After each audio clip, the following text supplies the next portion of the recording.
нова слика може да ги видите троицата основачи на арапската мисија.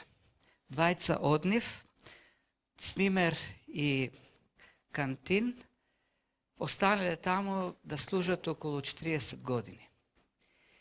И тоа се случува некада крајот на 19. век, првата половина на 20. век.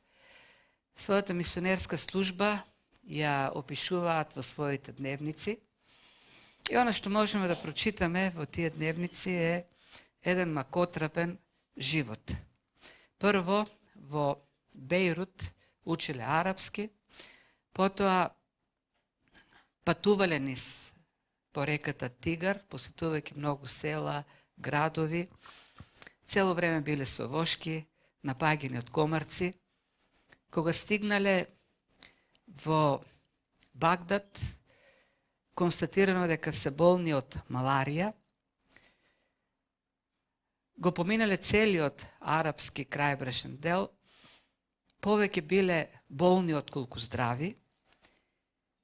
Обично спиеле на палубите на бродчињата, како кревет им служеле куферите, на слаби свеки ја преведувале Библијата на арапски и така го поминале тој мисионерски живот 40 на години. Во секој случај, еден тежок живот, тешка служба христијанска. Овдека Лука ни представува дел од мисионерскиот живот на Павле и Варнава. Тие не си воделе дневници, како Цвимер и Кантин, но од тие кратки извештаи што Лука ни ги дава, пак можеме да заклучиме дека и нивната служба била полна со тешкотии, полна со проблеми. Исто како и службата на арапските мисионери. Зошто го кажувам тоа? Зашто живееме во време кое пропагира, промовира лесен живот. Таа филозофија на живот е помогната од удобствата што ги имаме, од тој прогрес во кој живееме. И таа филозофија на лесен живот, во кој материализмот преовладува, дава една нереална надеж, нереални очекувања. И создава луѓе кои се така слаби, меки и тешко се соочуваат со реалноста, тешкотиите во животот. И таквата представа влегува и во христијанството. И христијанството живее со перспективата или представата за нереалната представа за лесно христијанство. Тоа се проповеда. Едно лесно христијанство во кое Бог се грижи се да ни е убаво, добро, да немаме проблеми, да немаме грижи, ништо да не мачи и едни нереални очекувања, нереална надеж. Еден триумфализам има, чувство на триумфализам во црквите, во кој слушаме фрази во стилот да го освоиме градот за Христос, да освоиме земјата за Христос. И таквите слогани, прво не се библиски, и никада не можеме да прочитаме Павле да каже да освоиме Антиохија за Христос. И тоа не можеме да видиме такви фрази, зашто не е библиски, зашто ние не можеме да освоиме ништо за Христос. Не се сомневам во Божјата сила и мог да освојува за своето царство градови. Меѓутоа, ние не можеме да ги планираме, не можеме да ги предвидуваме, зашто тој го прави тој. Ако Христос освои некој град за него, тој тоа го прави, ние не освојуваме. Од друга страна, таквиот триумфализам кој доаѓа од лесното христијанство, тие лажни надежи кои го дава современото лесно христијанство, не се реални, зашто ние гледаме што обично се случува кога се проповеда Евангелието. Ова го гледаме и во текстот што го прочитавме, кога Павле проповеда во некој град, што се случува? Тој град се разделува. Луѓе кои ќе го прифатат Евангелието и луѓе кои ќе се кренат против Христос, против проповедниците. Тоа е една законитост. Секаде каде што отидоа.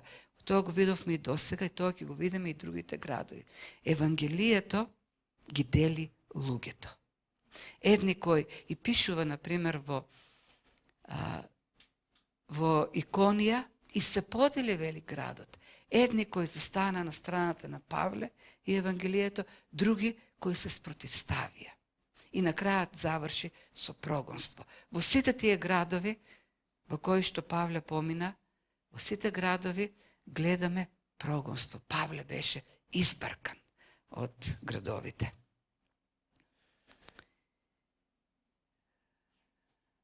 Во записите или во дневниците на Цвемер, Самуел Цвемер, еден од овие мисионери, пишува како во таа макотребна служба, преводи, евангелизирање, делење на Библија или обид да се дели Библија, кога ќе успееле да убедат некој араб да земе Библија за дома, вели, се радувавме со недели.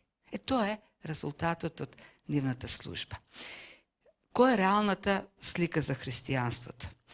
Господ не ветил безгрешен христијански живот. Никаде не ветил колосални преобразби дека ќе се случуваат.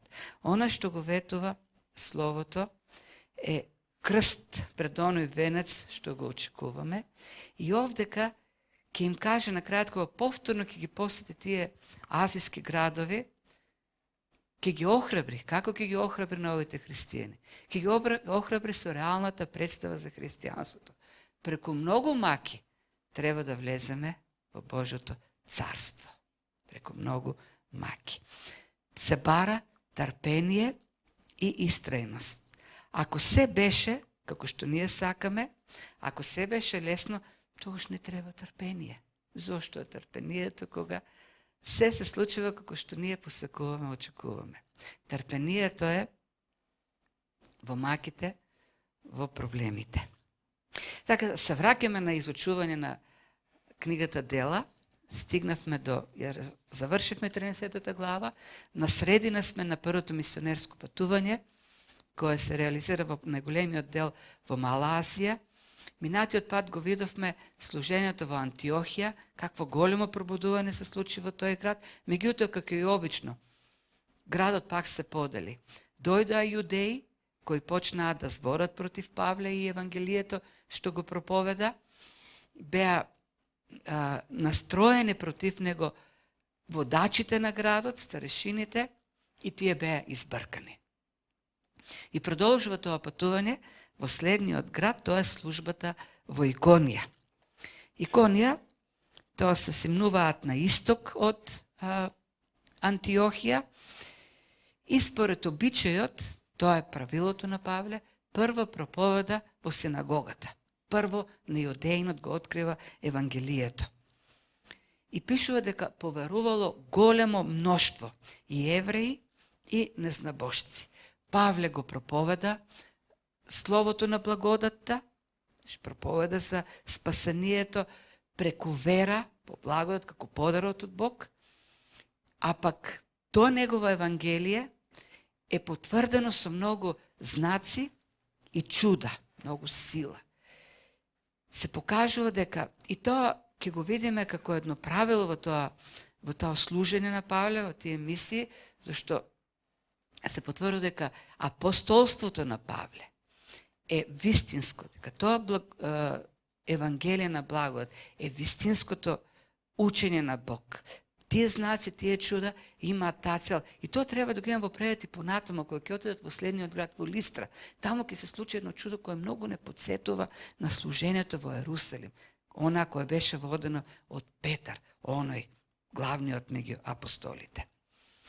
И очигледно е дека тука Павле имал силно влијание, едно мокно служење, кој останува во главата или во меморијата на луѓето и понатому. 100 години подоцна, таму во овој дел на Мала Азија, во Иконија, ќе биде напишена една апокривна книга, позната како делата на Павле.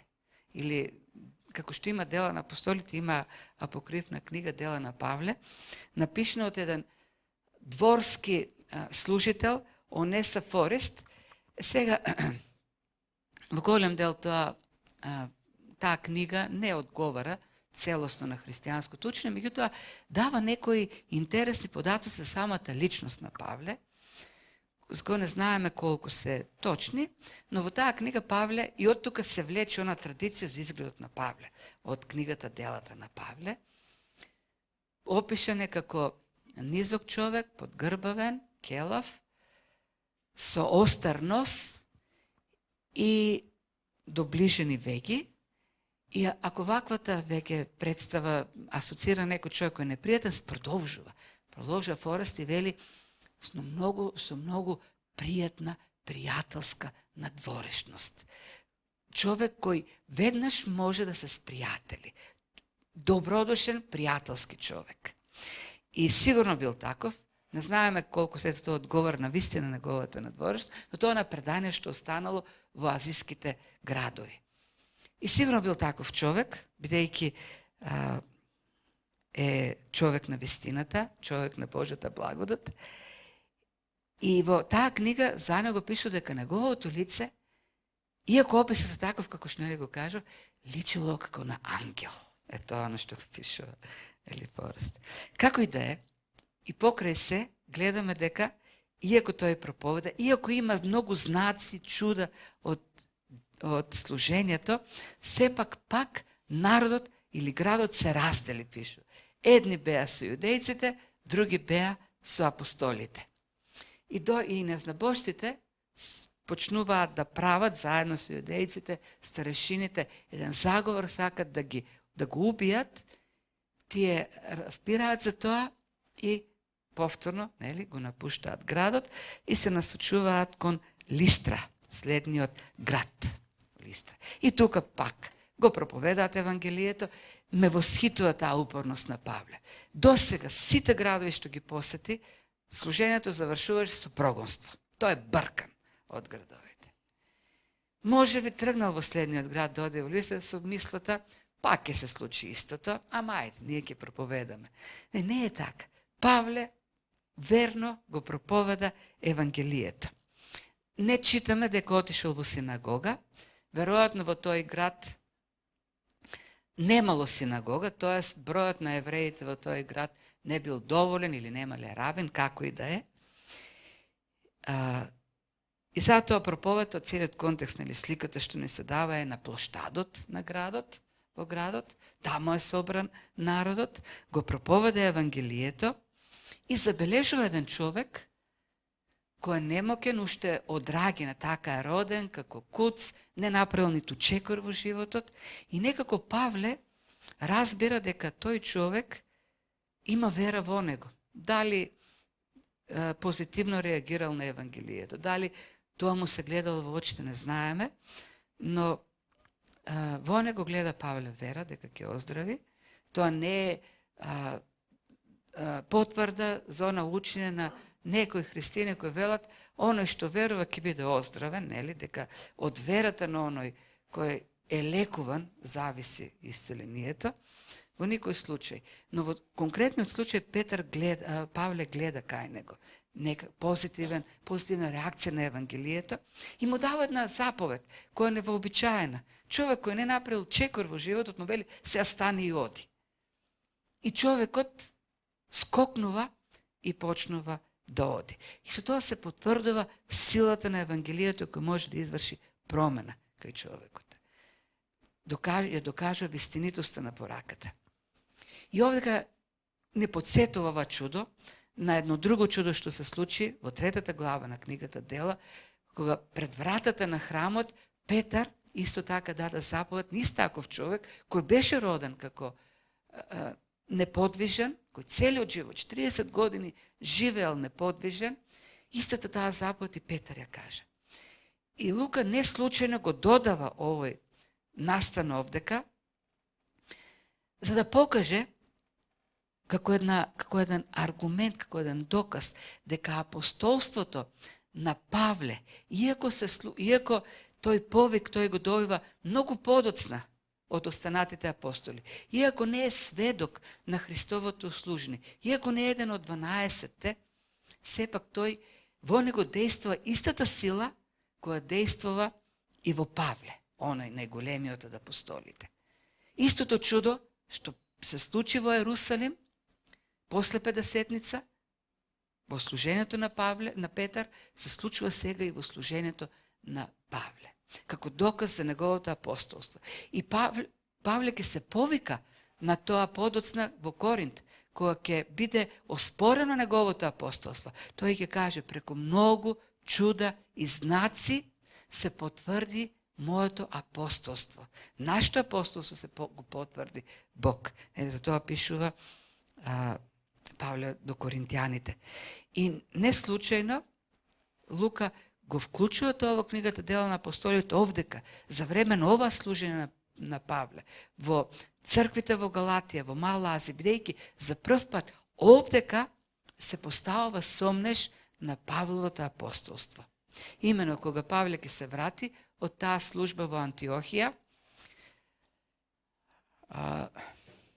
се расејава малку, кога ќе напушти евреите, ќе дојдат јудеи евреи и ќе почнат да зборат против Павле, дека неговото евангелие е лажно, дека тој лаже. Впрочем, тоа ќе се случи во Листра, овдека, кога ќе дојдат јудеи од Антиохија и од Иконија и ќе кажат, лаже се што збори овој. Не. Овој не е вистински апостол. Меѓутоа, ова чудо што се случува во Дерва, напротив, покажува дека Павле е вистинскиот апостол. И кој е резултатот од оваа чудо? Интересна работа.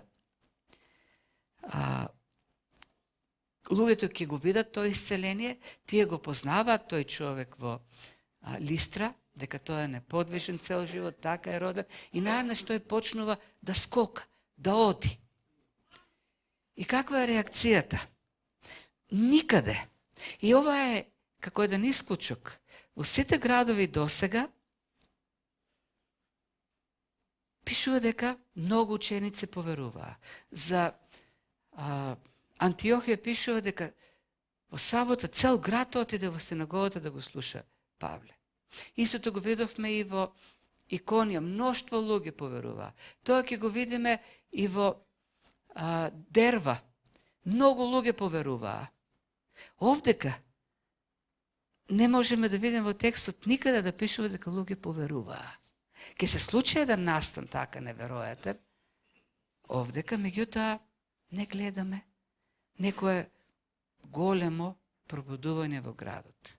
Да, ке има луѓе што ќе поверуваат, бидејќи на крајот кога Павле ќе биде исфрлен, неговиот труп ќе биде исфрлен од градот, пише дека ученици ќе се соберат околу него. Но некое масовно пробудување нема во тој град. Што се случува наместо тоа? Луѓето ќе почнат да ги почитуваат или да ги обожуваат. Ќе сакат да им се поклонат како на богови. Не. Ако во другите градови луѓето се настројуваат против нив, нели, да ги отворат, овдека пак вистината некако е отворена преку неправда, тоест преку идолопоклонство. Главните старешини на градот ќе го повикат свештеникот или жрецот на Зевс да подготви жртва, јунци, кои ќе им бидат принесени на Варнава и Павле, мислејќи дека Зевс и говорникот на боговите Хермес, како луѓе, се симнале во градот. Тие зборат ликаонски, тој јазик веројатно Павле не го разбира, од почетокот не знаат што се случува, но во еден момент почнуваат да осознаваат што се случува и демонстративно се спротивставуваат. Инаку, во Листра имало една легенда дека на вистина во минатото Зевс и Хермес се симнале во градот одамна, како луѓе, и почнале да тропат на вратите, да бараат пренокиште, да ги испитаат луѓето колку се добри. Никој не им отворил, никој не ги примил. На крајот, двајца стари луѓе, маж и жена, решили да ги примат, ја поминале ноќта таму и следниот ден ги зеле со себе, ги качиле на врвот на некоја планина и оттаму им покажале како ќе го уништат градот. Го уништиле градот и кога старците погледнале кон нивната куќа, забележале дека не само единствено таа куќа не е уништена, туку таа е претворена во еден прекрасен храм. И тие двајца старци биле поставени како старешини во храмот. И така, жителите на Листра, памтејќи ја таа легенда, се уплаши дека ете, сега дошле повторно Зевс и Хермес во градот и решили да им принесат жртва да не бидат уништени. Павле и Варнава демонстративно ги раскинуваат облеките и почнуваат да ги одвраќаат од намерата. За тоа треба голема смелост. Прво, и не само смелост, и карактер. Зошто карактер? Зошто ти отфрлаат поклонение што така им доликува на богови. Секој сака да биде воздигнат, да биде прославен, почитуван од луѓето. И тие го имаат највисокото достоинство, го добиваат највисокото достоинство, кој го отфрлаат и велат никако. Од друга страна, пред себе имаат така една фанатична толпа луѓе кои се кои ги прифаќаат како богови и опасно е, прилично опасно да се спротивставиш на таква толпа. Меѓутоа го прават тоа Варнава и Павле, знаејќи дека тие се само слуги и со тие зборови се обраќаат. Не, ние сме обични луѓе, не сме богови, ние сме слуги на оној кој го создаде небото и земјата. Така да, немојте да поминете од едно идолопоклонство кон друго. Напротив, одвратете се од идолопоклонството и поверувајте во вистинскиот Бог. И тоа дека говори не за Марс, не за нивните богови. Има еден вистински Бог. Тој е создател. И овдека Павле, за разлика од оние проповеди во Јудеите, каде што преку пророштво од Стариот Завет за Месијата ги убедува јудеите да поверуваат во Евангелието, овдека има пред себе незнабожци, луѓе кои никој пат не знаеле ништо за Словото, и затоа говорат за општото откровение. И велат, има еден Бог. И тој Бог говори и открива славата преку целото создание. Созданието е потвора дека има таков, дека има еден единствен Бог. Ние ви говориме за тој Бог. Поверувајте во Него. И тој Бог кој е отворен од вас, очигледно зашто вие почитувате идоли, кои не се богови, бидејќи и тоа се случува. Иако небесата откриваат Божјата слава, човекот ја попречува вистината со неправда, запаѓа во идолопоклонство. Иако го отфрливте, тој е трпелив кон вас. Продолжува да ја покажува благодата со тоа што ви дава дожд, ви дава сонце, ве храни. Затоа поверувајте, прифатете го. И очигледно Павле и Варнава имаат голема мака да ги убедат луѓето дека не се богови и да им го свртат вниманието кон вистинскиот. Пишува дека многу време им требало. Зборувајќи за ова, одвек пишува, го убедија народ. И нивната цел на крајот гледаме дека не може да ги убедат, им на крајот се сведува нивната намера да ја расторат таа толпа, да си одат дома ако не повеќе. И таму потоа да продолжат да го проповедат Евангелието. И додека го убедуваат народот дека не се они богови, туку треба да поверуваат во истинскиот Бог, кој по благодат го дава спасението. Само преку вера во Него, не преку жртви, не преку некакви човечки заслуги, продолжува, се сменуваат околностите и тој Бог, тој оној кој го почитуваат како Бог, наеднаш кон Него ќе погледнат како кон лажго, кој заслужува да биде каменуван или убиен. И навистина имаме една смешна, комична ситуација. Во еден момент ги почитуваат како богови, а во друг момент веќе сакаат и да ги убијат. Оние на кои што гледале како на богови. Доаѓаат, пишува од јудејци, и почнуваат да ги од Антиохија и Иконија. Антиохија оддалеч на 150 километри од Листра. Може да си представите колко били мотивирани тия иудеи да се борят против вистинското евангелие. Поминале пат 150 километри. Чуле дека Павле сега е во Листра и отишле да го убедуваат народот во Листра дека Павле лаже, не ја збори вистината. Го убедуваат народот, они кон кои гледа така високо, да ги убият. И навистини тоа се случува, и тоа е карактеристиката на луѓето, чие што основа не е словото, туку таквите човечки учења. За нив, нели, Павле пишува во Ефесијаните 4 глава, дека се занесуваат од секој ветер на лажни учења, преку човечки заблуди, во луковство на измама кон заблуда. Од една заблуда кон друга измама и повторно кон некоја заблуда. Како сува гранка што се мафта од ветрот, онамо каде што ке дувне ветрот. Човекот без Бог, без вистинското учење, само се мафта од една заблуда кон друга заблуда. Тие луѓе прво веруваа во Зевс, потоа помисле дека тие се Зевс, па сакаат да им се поклонат, и на крај дојдоа некои кои им река овие се лажговци, убиите ги, и тие тргнаа по нив. И се свртеа против Павле. Единствената стабилност во нашиот живот доаѓа преку вистинската вера во учењето на Евангелието што ни го дава Христос. И тука гледаме уште една друга вистина. Нешто што го слушаме во современата црква на многу места. Цркви или христијани кои убедуваат дека без чуда проповедта ќе биде неефикасна. Ние треба да бараме чуда, треба да правиме чуда, треба да има чуда, да се гледаат чуда. Еве, се случи големо чудо во Листра. И кој беше резултатот? Тоа е градот, интересно.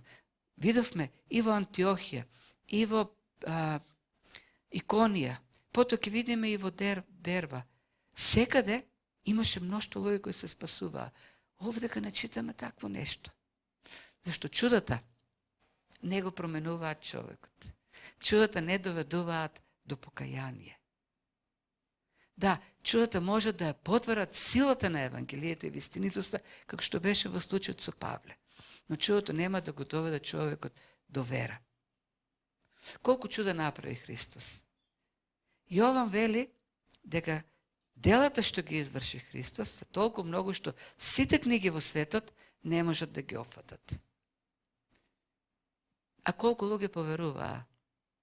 Знаеме за 12, 70, Павле пишува дека после воскресението се јавил на 500, тоа е бројката. Чудата не спасуваат, чудата не ги менуваат луѓето. Словото Божие е тоа кое менува. Духот преку Словото Божие ги води луѓето до верата. Словото дава духовен растеж. И така, што се случува? Го каменуваат Павле и го излекуваат и луѓето мислејќи, каменувањето е екзекуција. Целта на едно каменување е да биде човекот екзекутиран. Го зимаат Павле, зимаат камења, каменувањето се врши големи камења, целта е да го смачкат, да го скршат, да му го здроват черепот. И тоа го правеле тие луѓе. Зеле камења и почнале да фрлаат врз него камења. И престанале кога веќе мислеле дека е мртов. И го влечкат неговиот труп и го испрлаат надвор од градот, тамо да го изедат животните. Зашто тоа е еретик. Така гледат на него. И кога е испран надворот од градот, ученици се собираат, имало некои кои поверувале, но тоа не била голема бројка, сигурно. Не пишу дека мноштво поверуваа. И тогаш Павле станува. Некои сметаат дека Павле бил навистина мртов и тука се случува онаа што го пишува 2 Коринтијани 12 глава, првите стихови Павле за себе, дека еднаш неговиот дух бил вознегнат до третото небо и таму чул работи кои човечко уста не може да ги каже. Други сметаат дека не бил навистина мртов, туку само бил несвестен, па се разбудил. Што и да е. Бог е оној кој го држи животот на Павле во неговата рака, кој што го држи секчи живот. Целта на луѓето е да го убијат. И ако не бил навистина убиен, не бил мртов, Бог спречил да не биде убиен. И ако бил во смрт, па Христос, Бог го воскреснал, пак Бог не дозволил да остане во смртта. Зашто Бог е оној кој што решава кога ќе му дојде крајот. А Бог имаш уште многу работи да направи преку Павле. Како и да е, Павле станува и се враќа во градот, поминува од градот и заминува со Варнава за Дерва, следниот град во Мала Азија. Тој град е 100 Тој град се наоѓа 100 километри од Листра, пограничен град. И знаете ли што ме чуди овдека пак, што создава еден посебен впечаток во сите тие сцени што не ги дава Лука. Павле е каменуван. Не знам во каква состојба бил неговиот скелет. Камења паѓале на него. Не каменчиња, камења. Не знам како би изгледало неговото тело ако би го ставили на рентген. Една скршеница да има човек на рака, ќе се мачи еден месец, ќе живее во болка, во ограниченост. Дерва е 100 километри оддалечен од Листра. 100 километри пат го чека. И тој тргнува. Зад себе има непријатни искуства. Тргнаа по него, сакаат да го изнигат како Бог, па го каменуваат, да го екзекутираат, да го линчуваат. Што би направиле ние во последно такво искуство?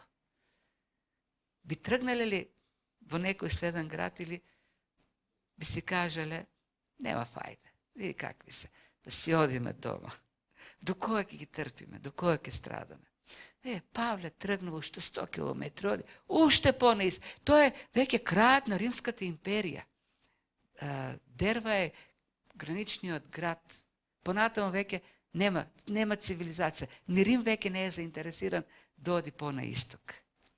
Во најдалечниот град оди. И таму да им каже за Евангелието. И видите што се случува. Зад себе има таков дебакл. Толку е симнат во очите на луѓето, што дури не заслужува да живе, не гледат на него како на некој што заслужува да живе. Сакат да го убијат. И таму во Дерва повторно успех на Евангелието. Пишува. И откако го проповеда Евангелието, мнозина придобија за ученици во тој град. Интересна работа. Знаете ли што? Никој не знае следниот чекор во Божјото дело што ќе се случи. Голем дебакл во Листра, голем успех во Дерва. Не пишува за чуда дека се случи во Дерва. Само го проповеда Евангелието. И таму Бог направи чудо. Каква ли вера треба да има човек да продолжи да служи и да проповеда после сето тоа искуство што го имаше Павле. И тоа е една лекција, многу голема лекција за нас. Имаше отврлање, тој го остави зад себе отврлањето. И во Иконија, и во Дерва, и во Антиохија, и продолжи понатаму. Никој не знае каков благослов и каков успех го чека напред на патот на службата. Еден неуспех, едно разочарување може да отвори врата за благослов. Павле живее со тоа сознание. Павле служи со такво сознание. Продолжува напред. И затоа тој им пишува понатаму, кога ќе напише послание до тие христијани во Галатија, ќе им рече, јас на оние кои го оспоруваат неговото апостолство. Јас на моето тело ги носам знаците на апостолската служба. Вие можете на моето тело да видите дека сум вистински апостол, зашто и откако бев каменуван, јас не престанав. И откако бев испокршен, целиот во модрици, во синило, јас продолжив да проповедам. Тоа е знакот за вистинското апостолство. Сите може да видат на неговото лице дека тој и покрај се продолжува да го проповеда Евангелието. Не знаеме како изгледа Павле после тоа каменување. Сега имам искуство со наш брат, чијшто рамо падне и си го скрши, целата рака му е сина. И голем впечаток му остава тоа. Постојано си ја гледа, потечена по сината. Само едно рамо скршено. Представете си човек да биде каменуван како изгледа. И таков човек со таков изглед оди во Дерва и вели, знам дека луѓето нема да ги обедам со мојот изглед, каков и да е и најубав. Јас ќе го проповедам Евангелието, зашто тоа е Божјата сила за спасение. И навистина, проповедајќи го Евангелието, независно од тоа како тој изгледа, многумина, пишува, станаа ученици, поверуваа. Верен до крајни граници. И што се случува? Многу поверуваа во Дерва. И што прави Павле? Кај оди? Што? Пак се враќа во Листра. Тамо каде што беше камено. Но тамо има ученици. Кој ги оставил. Ги посетува учениците во Листра. Потоа оди во Иконија, оди во Антиохија. Сите тие градови од каде што беше избркан како еретик, како куче изфрлен. Тој пак отиде во тие градови, зашто тамо имаше ученици. И сигурно тие ученици нови во Христос биле многу охрабрени, зашто можеа да видат во Павле еден човек кој се грижи за црквата. И покрај се, тој не ги заобиколи тие градови, мислејќи за себе сега што ќе ми направат ако одам таму, ако се вратам. Голем пример. И како ги охрабри учениците. Им рече, верувајте, верувајте, верувајте ако сакате да имате лесен живот. Ке просперирате сега со Христос. И се ќе ви биде добро. Како можеше Павле да им го каже тоа? Воопшто и не. Како човек кој е каменуван, отврлан, гонет, да им каже сега ќе имате живот кој ќе биде лесен како песна. Само верувајте во Христос. Павле немал Фейсбук кој може своја слика да стави преку филтри. Не знам како може така мнози на христијани, денес ги гледам, си стават преку филтри. Една нереална, разубавена слика за себе си. Зошто ти треба таа слика таква, нереална? За да оставиш ти поголем впечаток? Има пастори, и во Македонија такви, кои со посебен пиар ќе се нашминкат, ќе се напудрат, ќе се разубават и со една таква блескава представа се промовираат пред светот, зашто тоа е христијанството.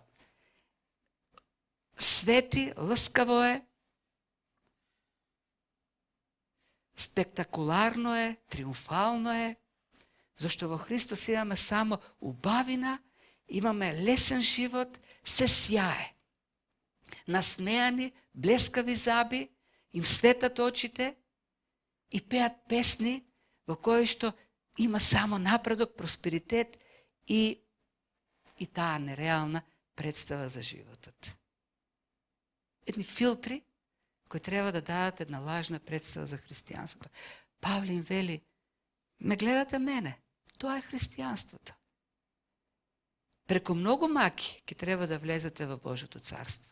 Тоа е вистина. Затоа бидете охрабрени. Затоа бидете истрајни во верата.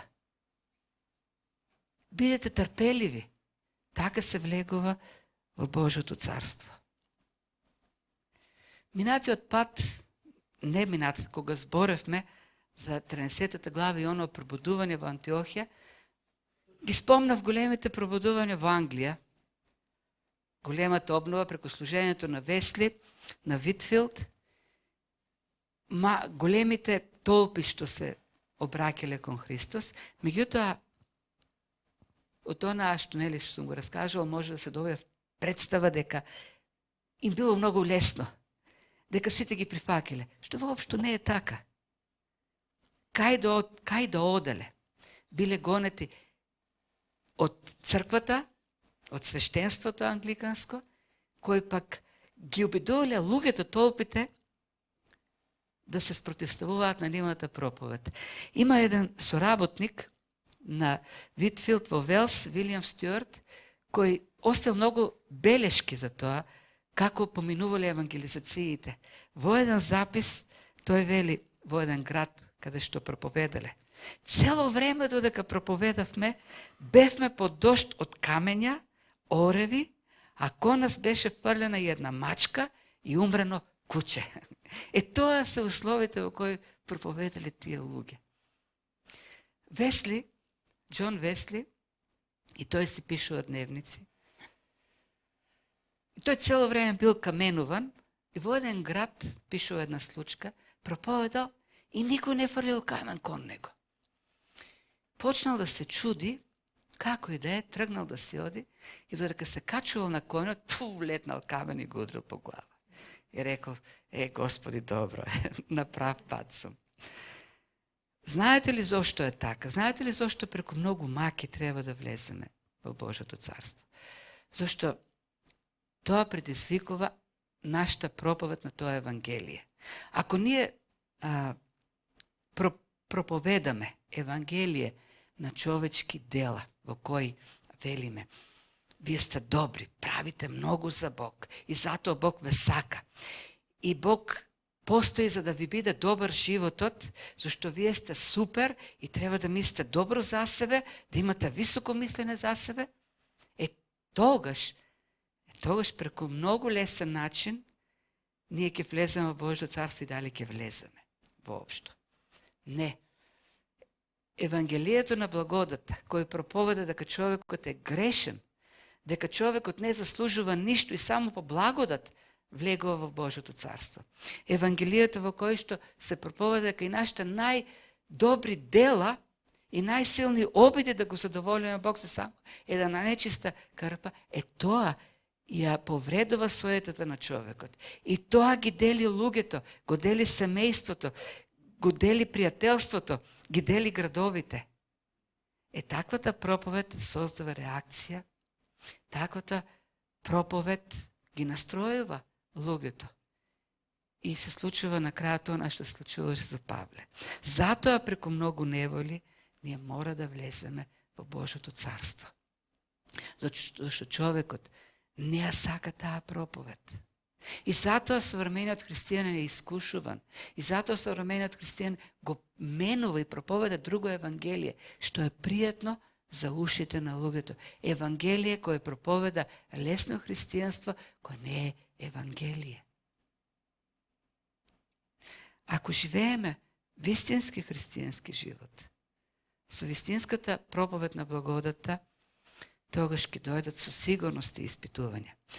Но тоа е дел од осветувањето, како што пишува Павле, нели во Римјаните 8 глава. Се содейства за нашето добро. Така ние се преобразуваме преку таков живот. Преку таков живот ние стануваме се послични на Христос. И не треба да сомневаме во тоа како што и Павле во ниту еден момент не се посомневал.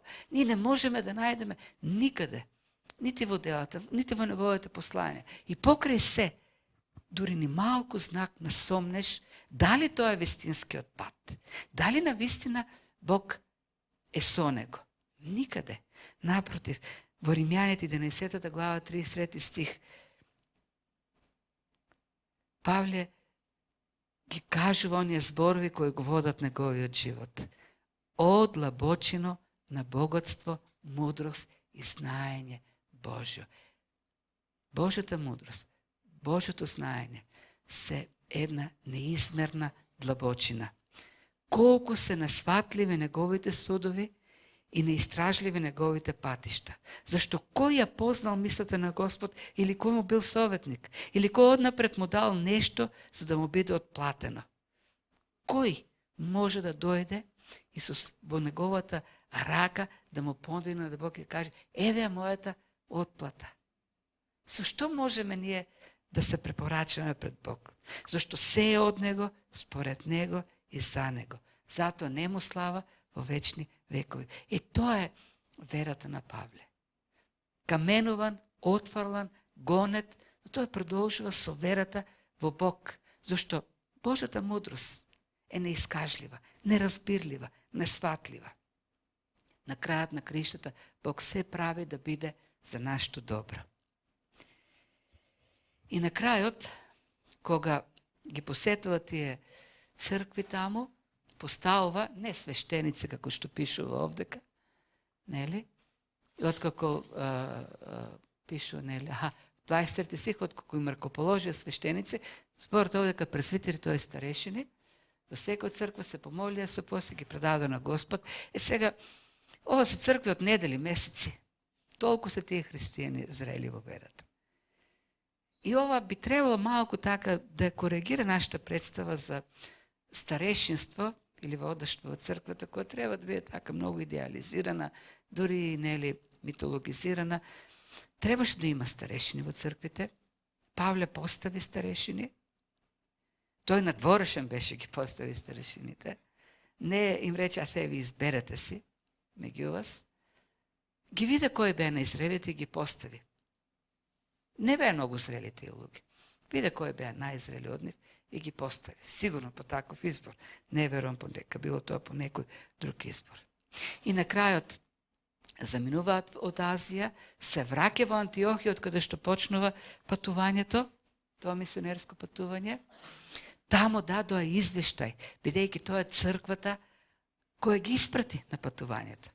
Дадоа извештај за својата работа, но каков извештај? Соопштија за се што Бог направи со нив и како тој отворил вратата на верата и за незнабожците. Бог направи се. Ние само јадовме ќотек, а тој правеше да се случува другото. А и тоа што се случуваше со нас, пак беше, тој го направи. Се беше од него. Тој направи се. Тоа е негово дело. И тамо престојува подолго време. Дојде едно време за освежување, за одмор. Се служија во црквата во Антиохија подолго време, не знаеме колку. Може би години, додека не дојде пак новото искушение. Пак дојде некој јудеј и почнаа да се расправаат со Павле.